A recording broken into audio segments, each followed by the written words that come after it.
everyone. Welcome to the briefing. My tea is making another appearance today. I have a few items at the top, and then we'll open it up for questions. I'm sure you saw the Secretary and Lady Ashton's press conference. I'm sure there's lots to talk about today. First item at the top. We have seen the IAEA Director General's report to the Board of Governors, and the IAEA confirmed that Iran has completed its dilution of the agreed amount of 20% enriched uranium. If you remember from the Joint Plan of Action, they had to dilute half of it and convert the rest. The conversion process is still underway. Based on this confirmation and consistent with commitments of the United States made under the Joint Plan of Action, the Department of Treasury took the necessary steps pursuant to the JPOA to facilitate the release of a $450 million installment of Iran's frozen funds. To remind people, to this point, all sides have kept the commitments made in the Joint Plan of Action. As Iran remains in line with its commitments under the JPOA, the United States and its P5+1 partners and the European Union will continue to uphold our commitments as well. On a travel update, the Secretary will be on his way home at some point shortly. Second item at the top, North Korea. Ambassador Samantha Power will participate in a discussion today in an ARIA meeting of Security Council members on the human rights situation in North Korea and the recently released report of the UN Commission of Inquiry. The United States, France, and Australia are co-sponsoring this meeting. This important discussion by the members of the Security Council appropriately takes place during North Korea Human Rights Week in Washington. It is a further testament to the growing awareness in the international community of the magnitude of the human rights problem in North Korea and of the importance of holding accountable those responsible for committing these systematic, widespread, and gross human rights violations. Two more quick items at the top, and then we'll get to your questions. There were some questions about Special Envoy Rubinstein's travel yesterday, so I wanted to give a travel update for him. He will be traveling to the region tomorrow to continue his consultations with international partners on the crisis in Syria. In the coming days, he will go to Turkey, Saudi Arabia, UAE, and Qatar. Upon leaving the region, he will stop in London before returning to the United States. We'll provide additional details as his itinerary develops. This is an opportunity for Special Envoy Rubinstein to further consult with Syrians and others seeking an end to the horrific conflict and a different kind of future for all Syrians. As you know, we remain committed to the diplomatic process and to all diplomatic efforts to find a political solution as the only way to a lasting, sustainable end to this conflict. And finally, one other item on Ukraine, and then we'll get to questions because I think they're probably on Ukraine. Today, my former boss, Secretary of Defense Hagel, called his Ukrainian counterpart, the acting defense minister, to tell him that the President of the United States has approved additional military assistance for Ukraine for health and welfare items and supplies. The State Department will provide $3.5 million in foreign military financing to support Ukraine's armed forces with medical supplies and service member equipment, including helmets, sleeping mats, and water purification units. We'll deliver these items as quickly as possible. Delivery timing will be item-specific, depending on availability and transportation. We'll provide additional updates as items are processed for delivery. The State and Defense Departments will work closely with the Embassy and the Ukrainian Ministry of Defense and the State Border Guard Service to develop a plan for procurement and delivery of the supplies. Additionally, the Department of Defense will allocate $3 million from Cooperative Threat Reduction Funding to support Ukraine's State Border Guard Service, with supplies to include clothing, shelter, small power generators, and hand fuel pumps. This announcement is not the end of our assistance. As you know, the review we're undertaking with the Department of Defense about assistance is ongoing. I don't really have anything on Ukraine, but you said or anything you want. Well, no, but on this, just on that, your announcement there. So it's 6.5 million total. Let me see. 3.5 in FMF and 3 million from DoD. Yep, that's correct. That just doesn't seem like a particularly large. Well, this isn't the end of. It's not the start or the end of our announcements. It's just the latest step in assistance, and the assistance we think will help the Ukrainians on the ground. I don't have anything else on Ukraine. Okay. Shortest briefing in history. Go ahead, Allie, and then I'll go.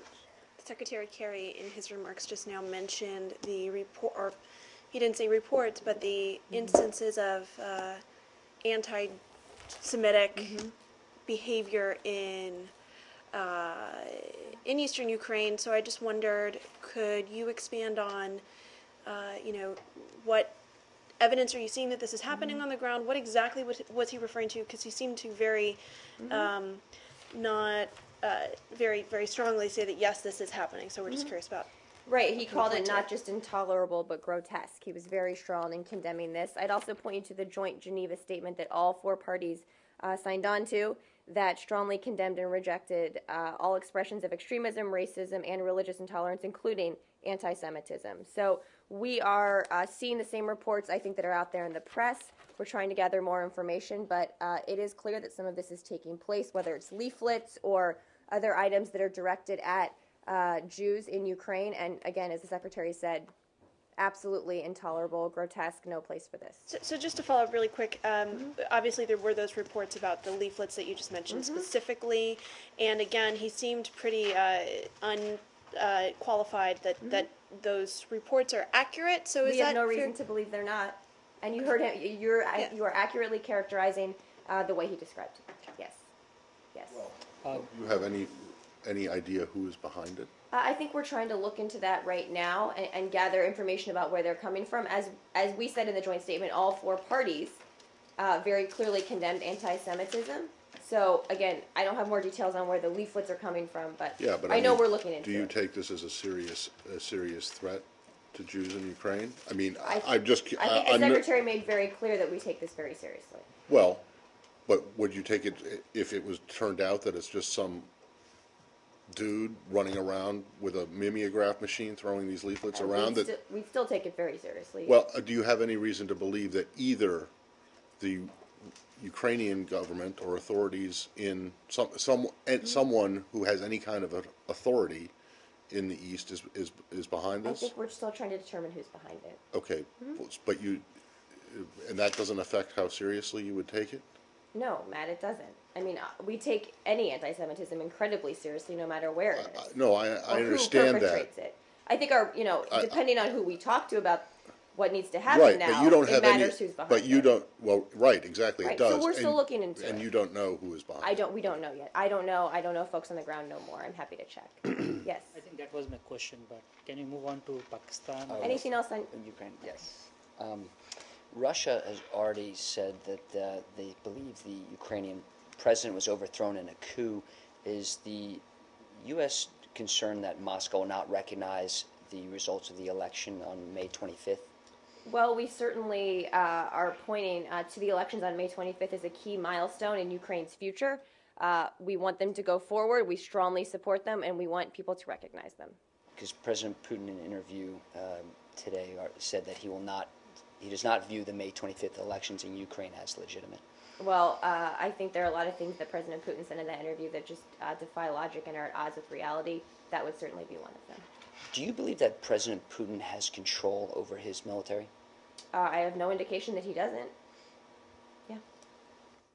The Putin interview. Do you have any reaction or comment to that segment where Snowden sent a question in and was answered by Putin? I really don't. Ukraine? Do you have a readout about the secretary's meeting with Mr. Brahimi today? I'm not sure it's happened yet. I think it had gotten pushed because of the ongoing Ukraine meetings. So as soon as we can get one, we will get you one. Yes. Anything? Are you worried that President Putin doesn't have control over his military? Again, I haven't seen indications of that. I think one thing you can say about President Putin is he likes to be in control and has control. I don't think that's been lacking throughout this crisis. I'm happy to check with our folks and see if there's anything more to that. Do you believe the spread of NATO has caused some of Putin and Russia's aggressive actions? No. I know they say that. And if that's the reason they've, told themselves and they start believing the fiction, that's just not based in reality. What we've said all along is that we're committed to NATO, that, we've been open with them as we've talked about NATO enlargement. I'd also point out that today, look, we're going into what happens now with Russia with our eyes wide open. This is a first step, but it's not a breakthrough unless and until this agreement today is implemented. So I think we achieved more than I think some people thought we might over these last 24 hours in Geneva. But again, it's not a breakthrough until this is implemented on the ground, and we need to see the Russians follow up these words with actions. We haven't seen them do that yet, and we want them to now. Would you like to see Ukraine join NATO, or would you like Ukraine to stay neutral? Well, look, in terms of NATO enlargement, I know that's an interesting topic, and obviously NATO has been a key part of our response. But what we're focused on now in the discussions with Ukraine and with the Russians in the EU is how the Russians can de-escalate the situation in eastern and southern Ukraine. The NATO conversations happen separately. We don't want to mix the two because the Russians are trying to, and we don't think that it should be part of that discussion. Shipping this non-lethal gear and kit to Ukraine, is the U.S. government essentially saying you have to fight your own battles here? Well, we're saying a few things. First, we're not considering providing lethal assistance right now for a number of reasons. The first of which is we want to de-escalate the situation, not escalate it. And we're not interested in getting in some sort of, proxy war with Russia here. That's not the goal. The goal is de-escalation. We think this is the most appropriate assistance to provide to help out the Ukrainian armed forces on the ground. We've also said, the Secretary has been very clear that while we have applauded their restraint, that increasingly they have an obligation to provide order and security for their people. And so we're going to keep assisting them in any way we think is helpful. You mentioned this restraint. Are you talking about the Ukraine's forces or Russian forces? Ukraine's. I think the Russians have not shown what anyone could call restraint. Ukraine? With the understanding that all of this is happening in Geneva and you're here, I am curious about some of the language that was in the joint statement that came out, which is the calling on all illegal parties to draw back and to vacate. Is it your understanding that there's an agreement as to what qualifies as illegal? Right, and I know there's a lot of wordsmithing here, and I think Foreign Minister Lavrov has also come out and talked about what they all agreed to in Russian, which I don't speak. But yes, we said all illegal groups, that means all. But as I said, right, the devil's in the details and the devil's in the implementation. So this is an important step, but it cannot be considered a breakthrough until everyone, most importantly the Russians, follow through with this and really take steps to, and I'm reading from the statement here, disarm, quote, all illegal armed groups, period. So we're going to keep having the conversations, but these are the steps that need to happen. So to follow up on that, the Secretary was very clear that if those steps aren't taken this weekend, there will be further actions taken by the U.S. on after the weekend, sometime presumably early next week. But I mean, what is the bare minimum that Russia would need to do in order to avoid that happening? Well, we hope they do more than the bare minimum. Let's put it that way. You have to draw the line. They are minimum. Look, I'm not going to outline, what the goalpost is for what they could do to avoid further action. We've always said we will calibrate our response based on what the Russians do or don't do. We'll respond accordingly, and we're testing right now the propositions that were laid out in this agreement. We are testing whether the Russians are serious about taking tangible steps to de-escalate, and what they do in the coming days will really speak to that very clearly, and we'll calibrate our response accordingly.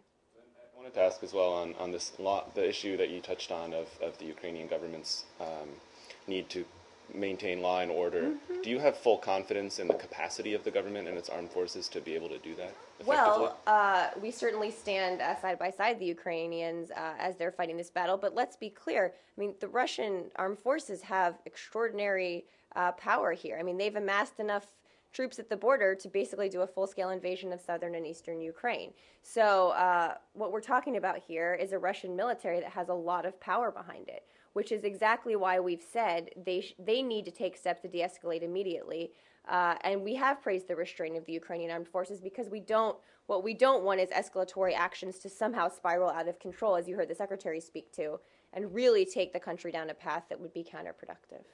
The reason I'm asking is because there have been some reports coming out that are a little bit, that seem to suggest that the Ukrainian armed forces lack the legitimacy in the eyes of people in the eastern part of the country, as well as the capacity to really enforce the kind of rule and law and order that they're talking about. Well, I'll say a few points. It's hard, it's difficult to enforce law and order for any military when you have armed illegal groups and thugs coming from another country and messing around in your country. So that's tough for any country to do, right? That's point A. Point B is that actually I would take notion with your first question. I think actually in southern and eastern Ukraine, the armed forces and the government does have a legitimacy, the central government in the eyes of the Ukrainian people. I think that that's clear. I think that in some ways what we've seen is them standing up and saying they don't want these Russian illegal groups being supported by the government meddling around in their affairs. So that's what we're all working towards right now. Ukraine. Go back to the Putin thing for a second. You said that many of the things that he said today defy logic and are at odds with reality. Do you have any reason to question President Putin's faculties? Faculties, no. So you don't think he's crazy? I would not use that term to describe. Well, it sounds as President that Putin. if you think that everything, a lot of what he said today defies logic and is at odds with reality, there's two options. One is he's just making the stuff up and he knows it, or two, he actually believes it. In which case, it would seem to I have no it would idea seem what to he suggest believes. that you're making some kind of a diagnosis of his. I was mental not making ability, some sort of armchair capabilities. diagnosis about Right. him. What I'm saying is I think that the Russians, what you've seen, this is what you asked a little bit about yesterday. There is a massive Russian propaganda machine at work here right now, trying to spin the world on what is happening in Ukraine. And what we've very clearly seen is the world seeing that that's propaganda and saying that they reject it and that they believe the Ukrainian people should get to determine their future. That's certainly what we saw from President Putin today. And just going back to this incident, the anti-Semitic things in Donetsk, do you have any concern that this might be something that the Russians have done in order to destabilize the situation further? Let me get a little more on who's behind this. I don't want to go around accusing people before we have more facts on this one. Okay. We'd have concern about anyone we found out was behind Fair this. enough. Okay, and then just the other thing you said is you're not interested in getting into a proxy war with Russia in Ukraine, but in Syria it's okay? We don't think there's a military solution in Syria either. Well, but what's going on We don't in think Syria there's a military is solution in essentially- either country. is essentially a proxy war, is it not? We do not think there's a military solution in either country. We are not interested in fighting the Russians anywhere. In both countries, though very different situations, we believe that there is only a diplomatic solution forward. I understand that. So you say you would I would reject the reject notion the that idea they're that there's the a same. proxy war going on with the Russians in Syria, I would reject that. Yes. with Iran as well, I- and any way. I just don't think there's a comparison to In Ukraine Syria. that's useful. Not to asking here. about. I'm not asking you to compare Ukraine to Syria. I'm just, if you're not interested in getting into a proxy war with Russia over. Are you saying that you're not interested in getting into a proxy war anywhere with Russia? Is that the idea? Yes, Okay. absolutely. This And is you- not the 50s. This is not the 60s. This is not the Cold War. Just following up on Matt's question on proxy wars, how can the United States negotiate with Iran in good faith about its nuclear weapons when it is fighting a proxy war against Iran in Syria? Well, for a few reasons. We've always said that the nuclear issue is of enough importance that we need to sit down and talk to the Iranians about it because we have to get this resolved. That doesn't take away from how concerned we are about their activities in Syria, which we are very clear about. We sanction them over. We will continue to raise our concerns with them over that, or their human rights record, or their support for terrorism, or the fact that 3 Americans are still missing and not home with their families. Will the State Department or the Treasury Department be able to track this $450 million in frozen assets to Iran and be able to see where it goes? Well, again, we have provided the necessary mechanism for the funds to be released to Iran. I don't have more details for you on sort of what they can, use it for, what they can use it for, which is still applicable under the limited sanctions relief we've given, and just don't have more details for you. Theoretically, this money could be used to buy rockets to send to If we Syria. found out that the Iranians were using any money of theirs for sanctionable activities, it would be a huge problem. I can guarantee that.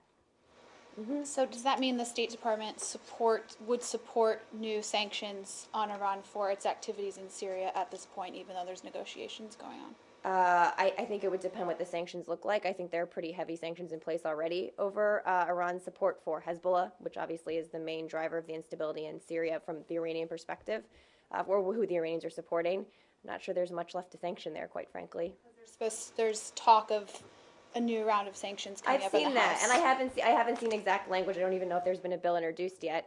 But again, I'm not sure there's anything left to sanction over Iran's support for Hezbollah. But if there's some sort of legislation proposed at some point, I'm sure we'll take a look at it because we have been clear we will continue to hold Iran accountable for its support for Hezbollah, for terrorism, and destabilizing activities in Syria.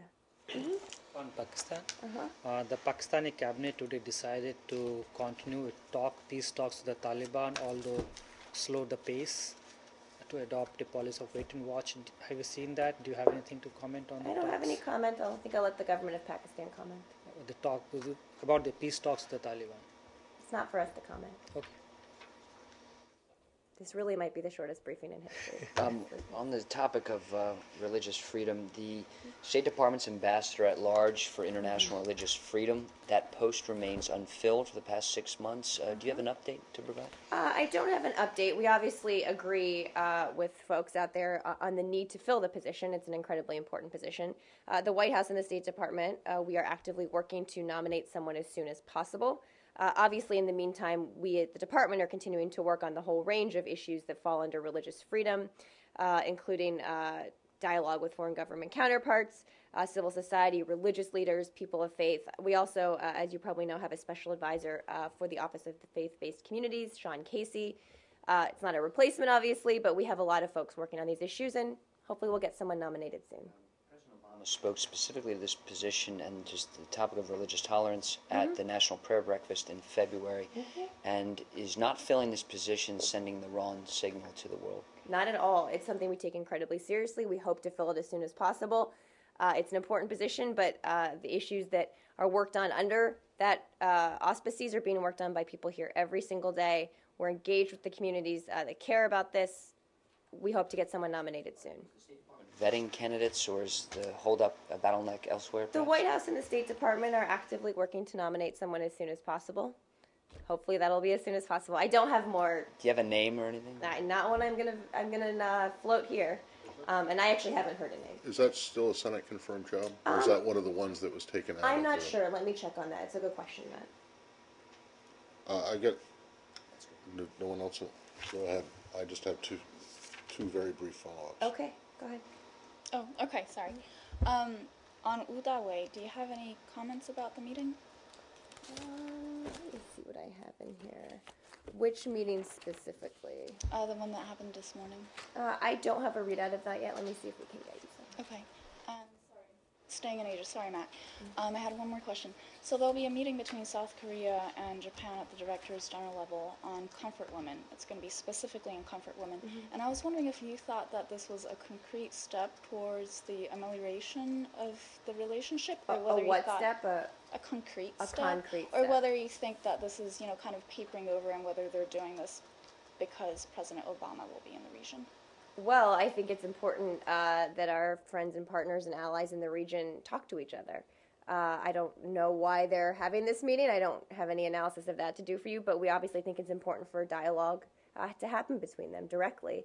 Obviously, the president has a full agenda for his trip to the region, which I know the White House will be outlining in more detail, but the improving relationship between our friends in the region is certainly at the top of that agenda. That's me. Matt? Yeah, two separate issues. One in the Middle East. I understand that one of the people that I was asked about on Monday has now been released, or at least released from Israeli custody. But I'm wondering if there's an update on the American citizen who was detained. Can't comment on that case specifically There's due still to no privacy considerations. Obviously, we're following the situation. Right. Are you aware if there have been a consular visit, and if there has, if this woman, the detainee, has been made aware of her ability to sign? I don't have any further comment on the case. Just can't because of privacy. Because privacy. Because of privacy considerations. Yeah. So. I know you hate that part of the law, and if you were in Congress, No, that's the one thing you would do to change it. I hate the entire. I just think that you apply the law selectively and. No, we don't actually. And someday, if you're ever locked up overseas and you don't sign a privacy waiver, I'm going to stand up here and not comment on your case. You know what? Out of respect for your privacy. Mm-hmm. I would never do that. You would sign it right away. In fact, other members of the press corps have preemptively signed that's interesting, Privacy actually. I Act didn't know waivers that. before going abroad on private. That's a good idea, holidays. actually. I honestly never heard of that. Yeah, I'm just not sure that Americans going abroad, the general public, are really aware of this. And I do In believe. general, we I do believe that inform people of their. Yeah, once they're arrested. Anyway. Well, we don't obviously vet or monitor all private citizens' travel overseas, so No, we can't as you well proactively know- reach out to people. No, I understand that, but as you well know, I have strong suspicions about whether people are encouraged not to sign Privacy Act waivers just to save you guys the trouble of having to.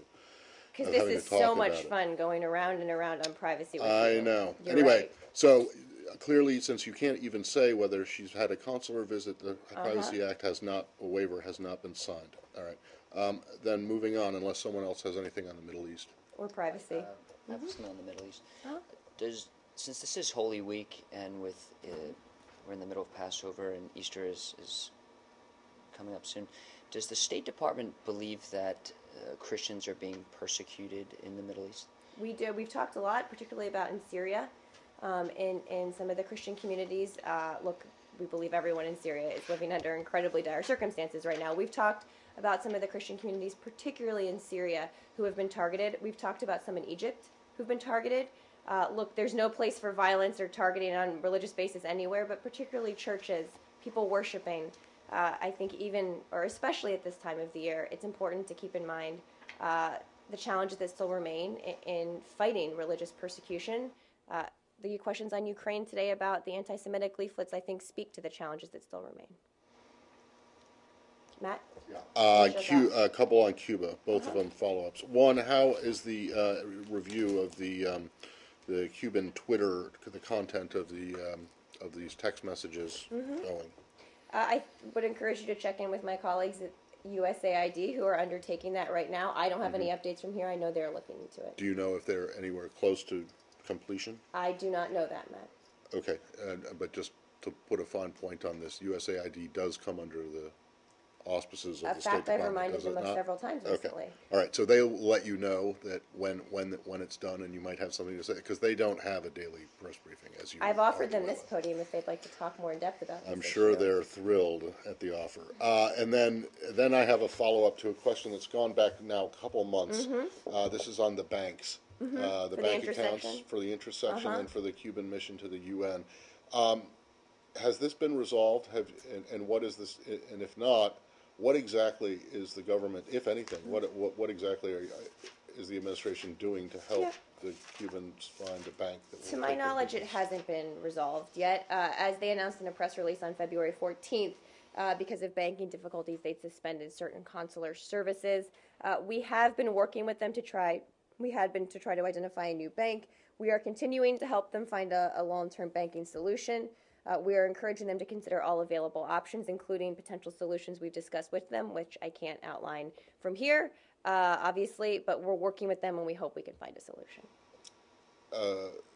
I'm not sure I understand why.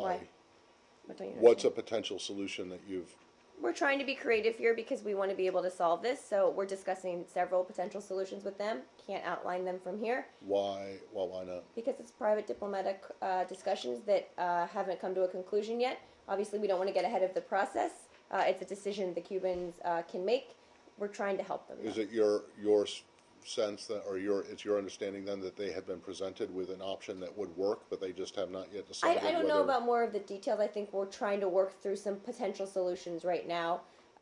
Again, we're trying to help in any way we can. The reason it's taking so long, I mean, you talked about the date February 14th. That's when they... 2 months ago. Yeah. I don't know, honestly, Matt. I know that we're trying to help them find a solution. All right. If there's any way that someone could check to find out, exactly what it is that's being done to help them and why. Well, frankly, it's taking so long because, it's been 2 months and the accounts have been closed. So right. I mean, this isn't a unique situation necessarily to Cuba. Diplomatic missions often encounter banking challenges here. We try to help them find banks, and we're trying to work with the Cubans here as well. Anything else? Thanks, guys. Cardinals are in town starting tonight, everyone.